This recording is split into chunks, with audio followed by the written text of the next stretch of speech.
Welcome to our channel. Today we how to invest in Zoho Cloud detailed guide step by step clearly. Investing in Zoho Cloud starts with understanding your business needs. Begin by assessing the specific tools that Zoho offers, such as CRM, finance, and projects. Visit the official Zoho website to explore available services. Sign up for a free trial to get hands-on experience with the platform. Once logged in, familiarize yourself with the dashboard and features. Identify the specific applications that align with your business objectives. Consider the pricing plans Zoho offers, which vary based on services and user count. Evaluate the scalability of the services as your business grows. Research customer reviews and case studies to understand real-world applications.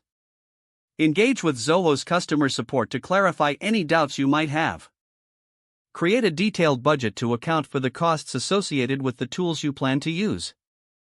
Set specific goals for what you wish to achieve through your investment. Plan a timeline for implementation and onboarding your team. Consider training options available through Zoho to ensure your team maximizes the tools. Monitor your usage and ROI regularly to ensure you're meeting your objectives. Adjust your strategy based on performance data and user feedback to enhance efficiency. By systematically following these steps, you can effectively invest in Zoho Cloud for your business success. If the page does not load, refresh the browser or try again in a private or incognito window.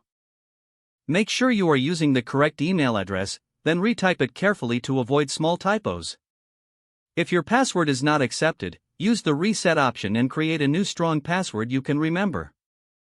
Check your spam folder for verification or security emails, then complete any requested confirmation steps. Enable two-factor authentication if available to improve account security and reduce unauthorized access risk. After signing in, review your profile details so your contact information and settings are accurate and current. If you see an error message, note it down and try again after restarting your device and internet connection. Log out when you finish, especially on shared devices, to keep your account and payment information secure. If the page does not load, refresh the browser or try again in a private or incognito window. Make sure you are using the correct email address, then retype it carefully to avoid small typos. If your password is not accepted, use the reset option and create a new strong password you can remember. Don't forget to like this video and subscribe to our channel for more step-by-step tech guides.